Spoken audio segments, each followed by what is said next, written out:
Hello and welcome to the Road to Autonomy. The Road to Autonomy is brought to you in part by Stantec Generation AV. Stantec Generation AV combines some of the most experienced AV experts in the industry with the resources of a global engineering firm. Stantec Generation AV provides education, consulting, assessment, and guidance to any industry interested in autonomous vehicles. Learn more at stantec.com.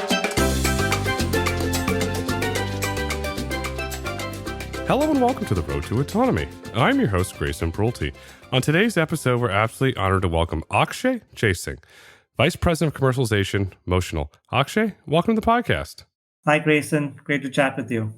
Excited to have you here because Motional's preparing to scale. I remember the early days when you were operating in Singapore, you're doing rain testing, preparing the company. Then you opened up the Boston headquarters, then had the Motional Hyundai joint venture, and now you're Motional. But I want to point out to our listeners, which I think is very proud, you're still testing in Singapore. You didn't abandon the market. You're learning left side driving, and you're learning all the monsoon rain. So you're still going there. But here in the States, you're clearly focused on commercialization. You have the Vegas operation going. Los Angeles is not far behind. Akshay, what is Motional's commercialization strategy? As you said, Grayson, our goal is to make autonomous vehicles an accessible reality. We've taken a fleet-first approach. We recognize the technology is expensive. So, trying to equip personal vehicles with that technology would limit the exposure. By offering a robotaxi service, you're going to make that technology available to a larger section of the population. So that's what we're really after. That is launching a robotaxi service. We've taken a very partner-centric approach, right? We want to do and focus on what we do best, which is building the autonomy stack, and then partner with players in the ecosystem to make robotaxis a reality. So in that vein, from a strategy perspective, we are partnering with ride-hail providers like Uber and Lyft to make the technology accessible to a larger section of the population. We think that strategy makes a lot of sense given where the technology is at, right? From a flexibility perspective, it allows us to make meaningful progress, increase the capabilities of the vehicles, and make them available on a leading ride-hailing platform in parallel. So we don't have to wait till we solve every problem. We can incrementally solve and expand the ODD and increase the area of service, but you can make the technology available to customers in the meantime. If you had a dedicated ride-hailing app, that's harder to do, right? Customers wouldn't go to an app and check, hey, can an AV meet my ride-hailing needs? Can I get from point A to point B? You'll do it once, you'll do it twice, and then if you realize it doesn't work, you're kind of going to switch out, right? So it's hard to have a sticky platform on that perspective unless AVs are ubiquitous. I think it'll get there, but there's a pathway to get there. And in the meantime, having these partnerships help us get that exposure. Secondly, we want to be part of the consideration set. You have very successful ride-hailing platform with millions of riders. They're used to a flow of how they hail a ride. They want to get from point A to point B. And we have this opportunity to surprise and delight them by matching them to an AV when a Motional AV can serve that ride. With that respect, they have the opportunity to take an AV when it works for them and use a human driver if we are not able to serve that ride. So that's our strategy. That's how we would like to make this technology more accessible and available to a larger portion of the population. I like surprise and delight. That's a great line. There's an individual sitting there. They open their Uber or the Lyft app. Aha, they can get an autonomous vehicle. Do you see a lot of consumers opt into that, or do they get confused or ask questions? What does that look like when there's that surprise there that could lead to a delight?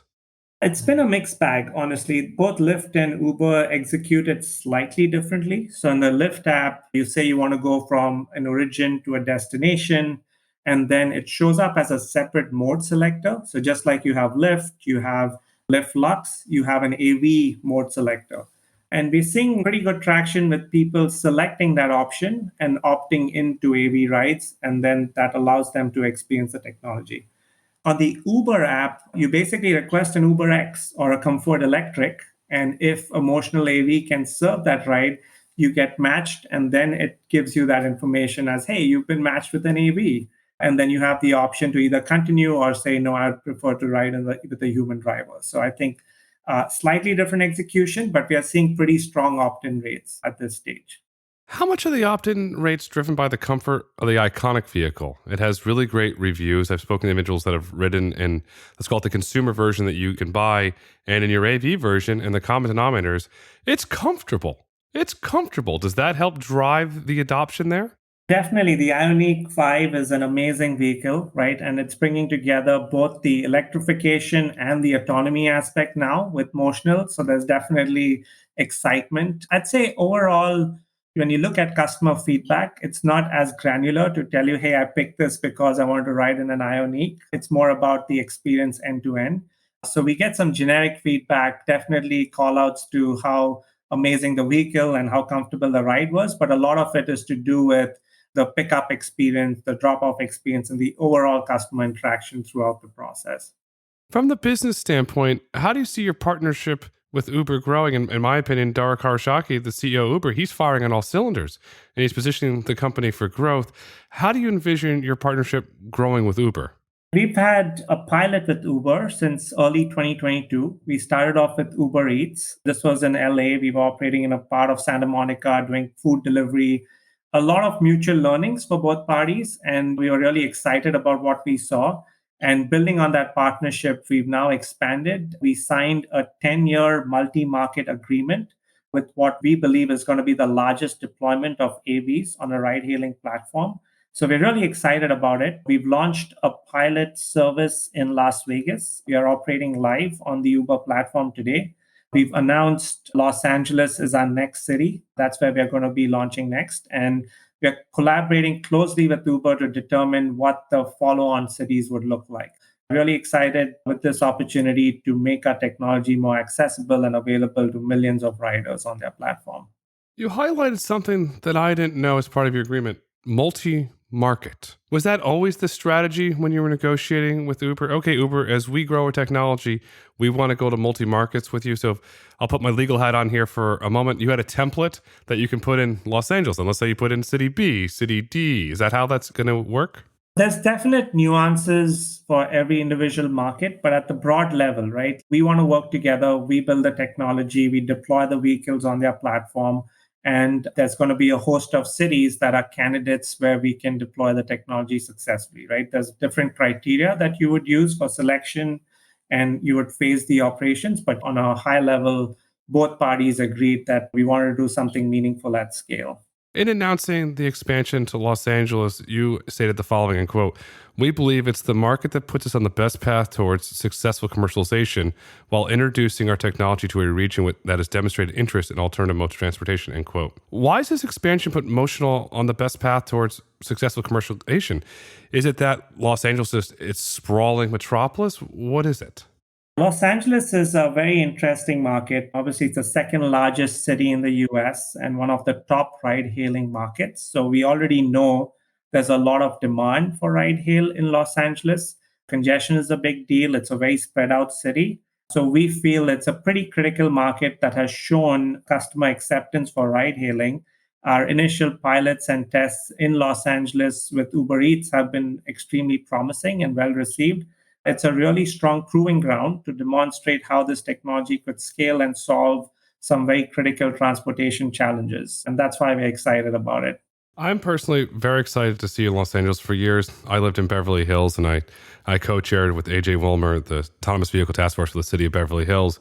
And so it's a proud moment. I have to ask, in that former role, I would have welcomed you. Are you going to operate in Beverly Hills as part of your LA operations? It's definitely on the roadmap. When exactly is still TBD, but yeah, it's definitely part of what we would like to serve.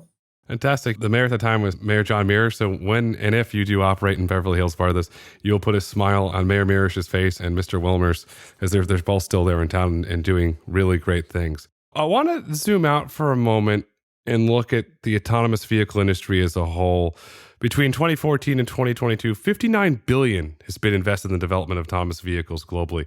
It's a large investment, and now comes the ROI. It's the big moment. The technology is beginning to commercialize. Motional's commercializing. Zoox is commercializing. Waymo's commercializing. And Motional, boy, oh boy, you're on your way to a multi-city commercialization.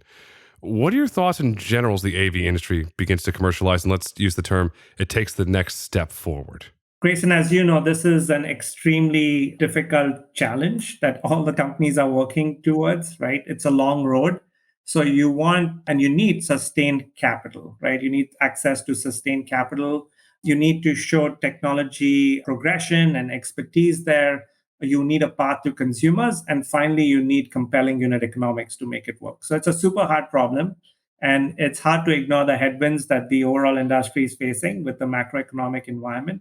But it's also encouraging to see how companies are beginning to take that next step to commercialize.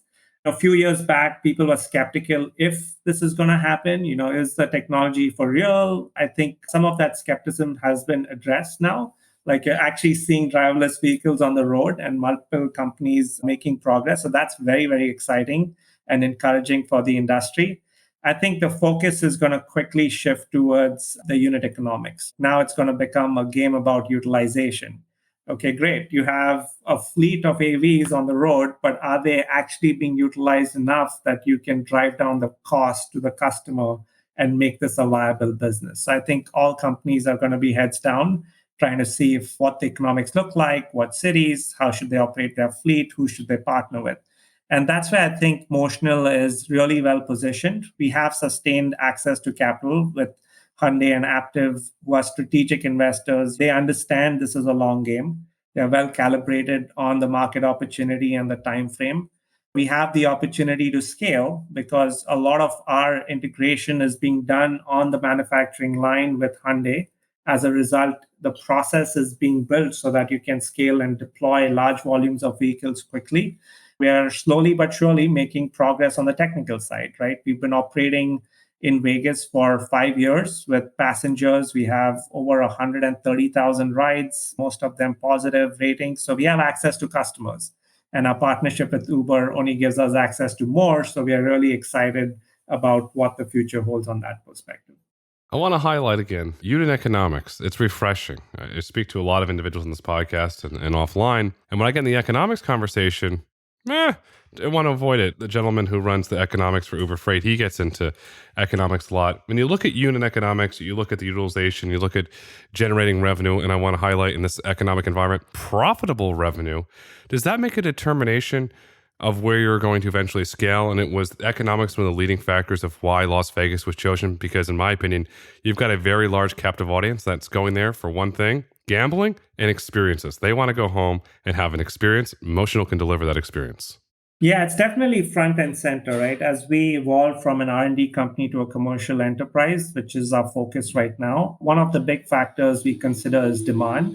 How are we doing on the demand front overall? And Las Vegas has, like you pointed out, a very transient population. You have a high concentration of demand in a small area, which is a great business for us to try and demonstrate the capabilities of our vehicle and build a profitable business. There's different elements, right? So I think on the demand side, Las Vegas definitely fits that bill. LA fits that bill, right? Then the question becomes, can you get the high level of utilization consistently, right? What we've seen in Vegas is it surely depends on the events.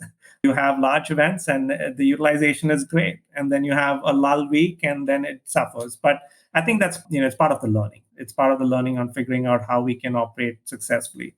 We are encouraged with our partnership with Uber Eats. We think there's a future where you could have consistent utilization by mixing between ride hailing and delivery. So, you have the peak commute times in the day, in the mornings and the evenings, where you could deploy driverless vehicles for ride hailing. And then when you have a lull in the afternoon, you can use that same fleet for delivery. Definitely a way to, again, balance utilization and ensure that you can get to profitability sooner. The average stay in Las Vegas is 72 hours. And so you have a high turnover, which to me opens up an opportunity for the airport business. It's Harry Reid International. Will that be one of the services that you'll offer in Vegas, is going from the airport to the casinos? Nothing to announce right now, but definitely something that we are working on. We're considering what the expansion in Vegas looks like. And as you point out, there's a lot of airport demand in most cities, especially in Las Vegas. So that is an area we would love to continue to explore as a potential opportunity.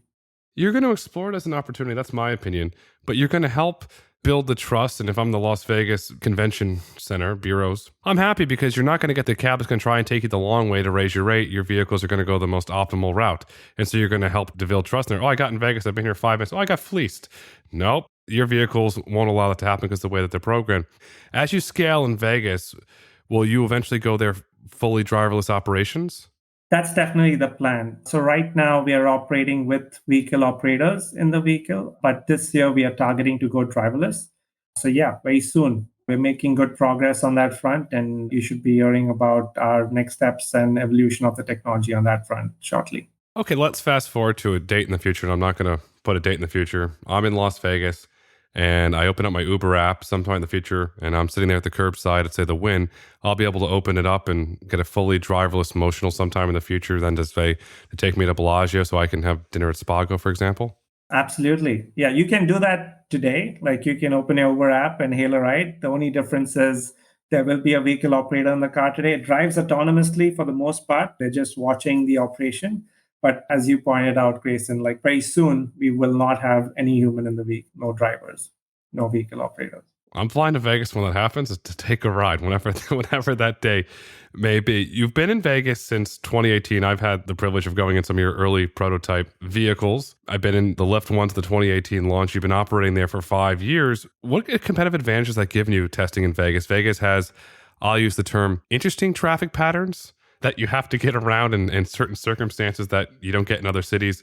Do you feel that gives you competitive advantage as you develop your autonomy stack? Absolutely. As you mentioned, Grayson, like Vegas is very interesting, right? The streets are pretty crowded. You have demand to all times of the day. You have people dressed in costumes. It challenges our vehicles in different ways to navigate around some of these vulnerable road users. And the good thing is it makes our stack more mature, right? So autonomy stack is getting more mature. Most importantly, it goes back to the demand question, right? You're able to serve a meaningful core demand in a small area, so you're able to push the limits and learn along with deploying a commercial service. We've had a lot of learnings, and it's definitely been an advantage testing in Vegas. I must qualify though, it's not just Vegas, right? We also test in Boston, we test in Pittsburgh, we test in Singapore, as you pointed out. There's a pronged strategy to testing our vehicles so that they can operate in different environments. But Vegas has definitely been a very key learning experience for us.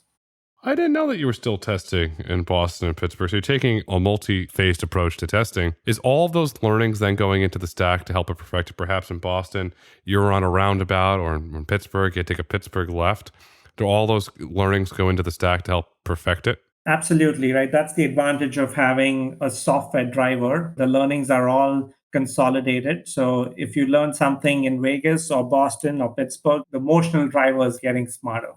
That's definitely part of the plan. And we also do extreme weather testing in Boston and Pittsburgh. Let's go back to Vegas here. We just got done with Super Bowl 57. The Chiefs took it home with Mahomes. That was in Glendale, Arizona, a well-known hub for autonomous vehicle activity. And Super Bowl 58, it's going to Vegas. Sorry, the Raiders didn't get Brady, but they got Super Bowl 58. Motional operates, as we discussed at great length in Vegas. How are you planning for the big day? Is there going to be a Motional Super Bowl autonomous vehicle parade, or is it going to be picking passengers up? What's that going to look like? Right now, we are focused on going driverless in Vegas this year. We do expect to have driverless vehicles on the road in February 2024 when we have the Super Bowl 58 there. And we're excited about it. Having said that, Vegas is always home to big events. Like you had CES earlier this year, you'll have Formula One later this year. So it's something that we're used to. We welcome the opportunity for additional users to try the service. It's available today, and we would be operating with pretty much the same fashion. We'll do our best to increase supply so we have the opportunity to serve more riders and delight them with an autonomous ride. Will you build bespoke experiences perhaps in partnership with the NFL? When I went to the Super Bowl in Miami, it was you went there for the Super Bowl experience, you went to the fan experience, and you want to have this whole all-encompassing Super Bowl experience. Will you design the inside of the vehicle differently, perhaps get a retired NFL star that magically pops in the vehicle? Hello, Ash K. I'm so-and-so. Oh, wow. Okay, this is the best ride I've ever had. Are you going to do unique experiences? I love the idea. It's something we would love to explore more. So nothing in the cards yet, but yeah, worth exploring further.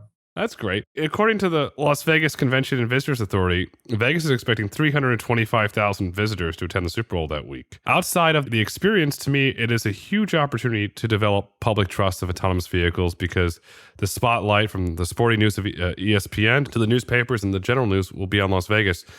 Is Motional planning on doing anything to develop the public trust and to showcase the vehicles and the positive impact they'll have on society during that week as the media attention is turned on Las Vegas? In fact, it's something we constantly think about, right? We do a consumer mobility survey every year, and it's been encouraging to see how that's evolved as it relates to public trust.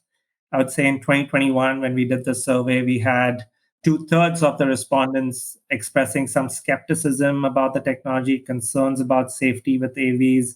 When we did the survey last year in 2022, that was down to one-third. We've seen some pretty good positive movement there. What we've learned by offering rides in Vegas is people may be skeptical initially, but it's the first 30 seconds where they are intrigued. They're trying to see what's different. How does the vehicle work? But beyond that, it's pretty uneventful from a ride perspective. I think the best way to build public trust is to experience a ride in our vehicles. And we are glad that we are already operating on the strip with our partners, with both Uber and Lyft, that gives people the opportunity to hail an autonomous ride. And we'd love to do more of that to continue building public trust. So we'd love to take the opportunity with the Super Bowl in Vegas to make more vehicles available and give more people the opportunity to experience the technology. And I'm pretty confident they'll be pretty amazed by the experience and it'll help build public trust. I agree with that. Now, if we can get a member of one of the Super Bowl teams to go in your vehicle and take a selfie and put it on Instagram, then you're really going to develop public trust and drive some demand I there. like how you're thinking. It's all about the experience. That's what I'll always say. That's all about the experience. I watched an interview on CNBC today with the CEO of Marriott, and they launched Ritz-Carlton yachts. And the interviewer asked him why. He said, because it's all about the experience and it's about the brand of the Ritz-Carlton when they go on this yacht. And they said, sir, it's a cruise boat. No, it's a yacht. He said, because it's an experience. And that's what you're developing with Motional is an experience. Today, you have a passenger that's going to go into your Robotaxi in Vegas.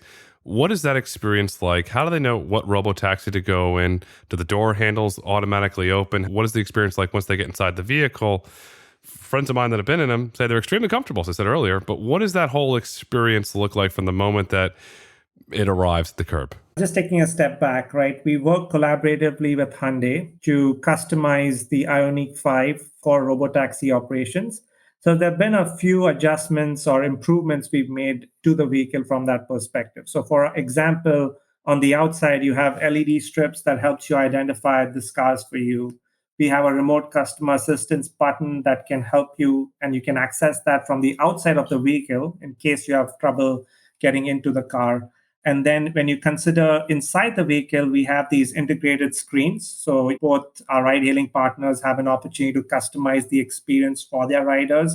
You can view where you're at, where you need to go, and then also see your overall positioning and ask for help if you need it, etc. We have in-cabin monitoring. So you have cameras that are watching for left behind items so that we can proactively notify you and you can take your belongings with you as you exit the vehicle, or we can get them to you conveniently. So there's quite a lot of customization and thought that's gone into it. And I think that's one of our advantages of working in collaboration with Hyundai to make these custom improvements for ride hailing as part of the vehicle development process.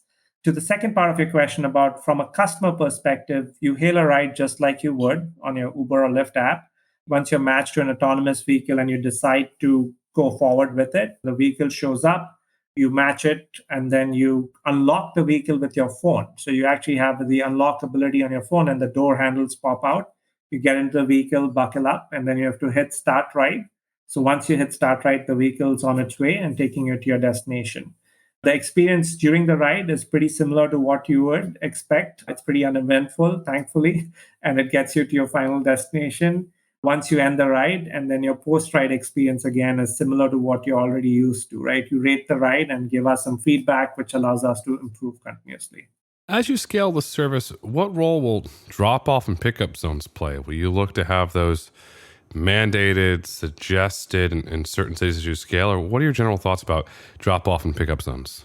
In Vegas, this is a super interesting challenge, right? As you've been and you've seen, like every casino has their unique pickup and drop off areas for rideshare. So we integrate with that system, we integrate with those casinos, we work closely with them to ensure that we are addressing congestion in the best way possible.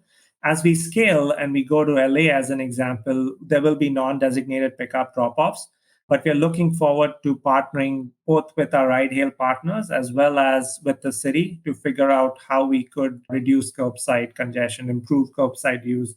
So maybe it's going to be a hybrid approach. There are places where we would be able to do pickups and drop-offs direct to your final destination. There are some cases where it may be optimized to the nearest pickup drop-off area. So lots to learn and evolve as we go forward. But I think since we are the operator of the fleet, we can be more disciplined on how we approach that and work closely with city officials to ensure we are optimizing curb space use. I like the hybrid approach. Let's give an example. Hollywood Bowl, a great place to see a concert in the summer in Los Angeles. Perhaps you can see a dedicated drop off and pickup zone there because of the congestion. But then if, Exactly. I don't know, for example, you're coming over to my house for dinner, there's no drop off and pickup zone. You get dropped off in front of my house, we have dinner. Is that how you kind of imagine that? If you want to call it valuable attractions where there's a lot of people, or if you eventually go south to Disneyland, you have a drop off and pickup zone there, perhaps? Absolutely. And we're seeing some of that evolve right now with traditional ride hail as well, right? Where you have designated areas in large tourist attractions or popular areas. So you have a designated pickup drop off there, but you gave a great example, like at your house or any other personal residence, you would be able to drop off directly at the curb.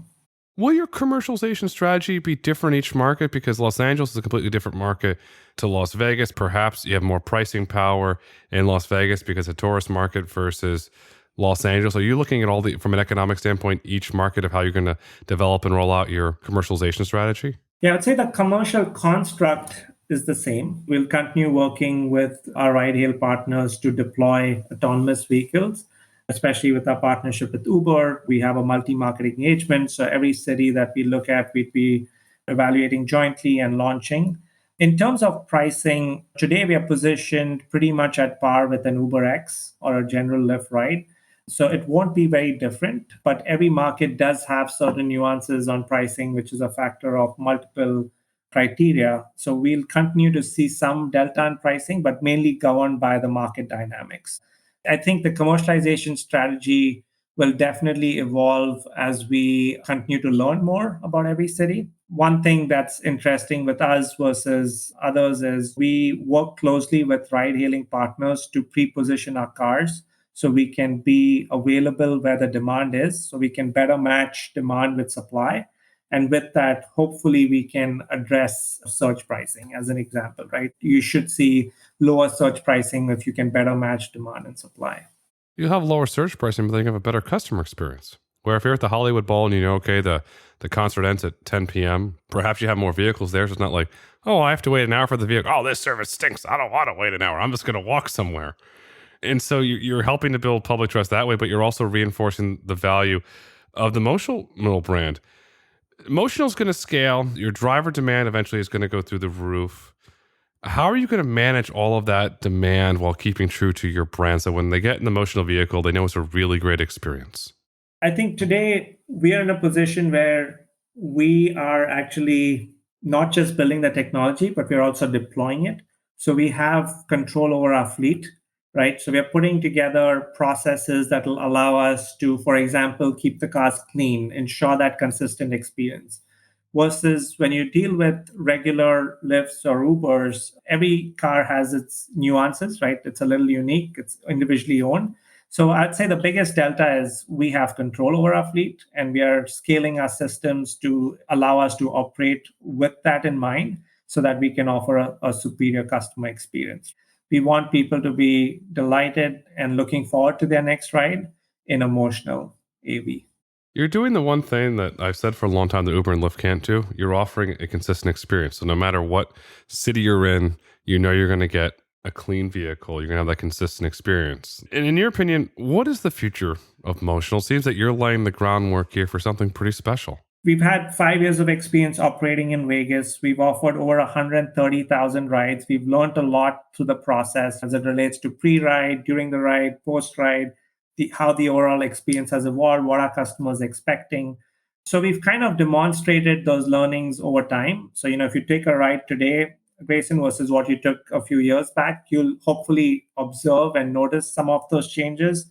So I think we're pretty well positioned in terms of generating demand and offering the service to multiple riders.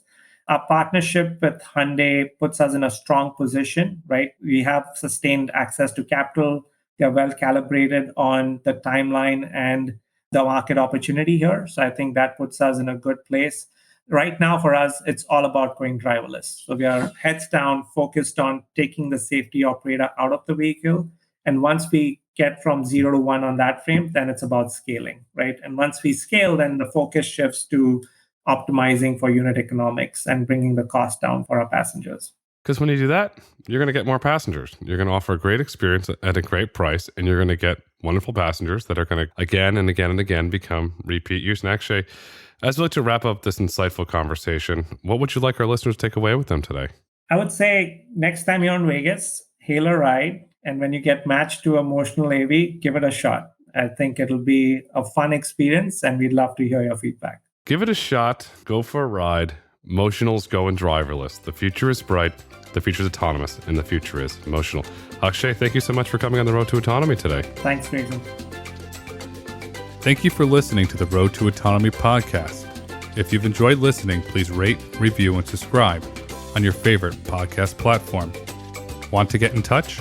Follow us on Twitter at Road to Autonomy or email podcast@brulteco.com. The Road to Autonomy is produced by Brulte & Company.